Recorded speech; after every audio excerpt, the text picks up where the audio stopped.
Shooting కు late గా వచ్చాడని స్టార్ హీరోను చెంపదెబ్బ కొట్టిన ప్రముఖ విలన్. మనం ఇక్కడ మాట్లాడుకుంటున్న వ్యక్తి మరెవరో కాదు, భారతీయ సినిమాలో పాపులర్ విలన్ స్టార్. అతను తన ప్రతినాయకత్వం ఆధారంగా చాలా కాలం పాటు సినిమా స్క్రీన్ ను శాసించాడు. భారతీయ చలనచిత్ర చరిత్రలో మనం తనలాంటి విలన్ ను చూడడం కష్టం. మొగాంబో కుష్ హువా వంటి డైలాగులు ఇప్పటికీ కూడా జనం నోట్లో నానుతున్న ఆ నటుడు మరెవరో కాదు, అమరీష్ పురి.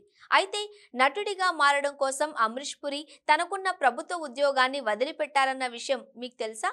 ఆయన 1950లలో బాలీవుడ్ నటుడిగా మారడానికి ముంబైకొచ్చారు. అయితే తన వాయిస్ కు సంబంధించి తన మొదటి స్క్రీన్ టెస్ట్ లో విఫలమయ్యాడు. దీంతో సినిమాల్లో తీసుకునేందుకు ఆయనను రిజెక్ట్ చేశారు. అయితే తరువాత అతను స్టేట్ ఇన్సూరెన్స్ కార్పొరేషన్ లో ఉద్యోగం సంపాదించాడు. అక్కడ సుమారు 21 సంవత్సరాలు క్లర్క్ గా పనిచేశాడు. ఈ సమయంలో అతను ఇంటింటికి జీవిత బీమాను విక్రయించాడు. అయితే తన కలలను సాకారం చేసుకోకుండా ఎవరూ ఆపలేరు. ఉద్యోగంతో పాటు తన అభిరుచిని వెంటాడుతూనే ఉన్నాడు. అతని అభిరుచి కారణంగా అతను పృథ్వీ థియేటర్లో సత్యదేవ్ దూబే రాసిన నాటకాలలో నటించడం ప్రారంభించాడు. కొన్నాళ్ల తరువాత అతనికి మెల్లగా గుర్తింపు రావడం మొదలైంది. 1970వ సంవత్సరం అతను 40 సంవత్సరాల వయసులో తన మొదటి బాలీవుడ్ ప్రాజెక్ట్ చేజిక్కించుకున్నాడు. ప్రేమ్ పూజారి చిత్రంలో అతను హెచ్మాన్ పాత్రను పోషించాడు.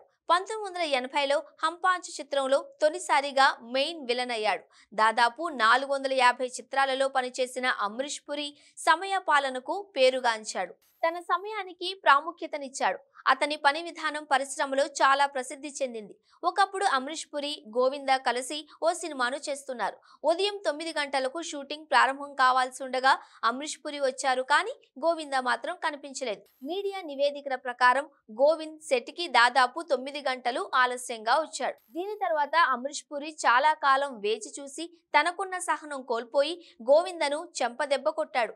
అమరీష్ పురితో జరిగిన ఈ సంఘటన గోవిందాను ఎంతగానో కలత పెట్టిందని, ఇకపై అమరీష్ పురితో కలిసి పనిచేయను అని ప్రమాణం చేశాడని నివేదికలు చెబుతూ ఉన్నాయి. మిస్టర్ ఇండియాలో మొగాంబో త్రిదేవ్లో భుజంగ్, ఫైల్లో బల్వంత్ రాయ్, దామినీలో బారిస్టర్ చద్దా, కరణ్ అర్జున్లో ఠాకూర్ దుర్జన్ సింగ్ వంటి అనేక విలన్ పాత్రలు పోషించారు అమరీష్ పురి. ఆయన చేసిన అనేక పాత్రలు ఇప్పటికీ సినీ అభిమానులకు గుర్తుండిపోతాయి. తెలుగులో కూడా మెగాస్టార్ చిరంజీవి, శ్రీదేవి చేసిన జగదేక వీరుడు, అతిలోక సుందరి సినిమాలో కూడా అమరీష్ పురి విలన్ గా నటించి తెలుగు ప్రజల్లో కూడా చెరగని ముద్ర వేసుకున్నారు.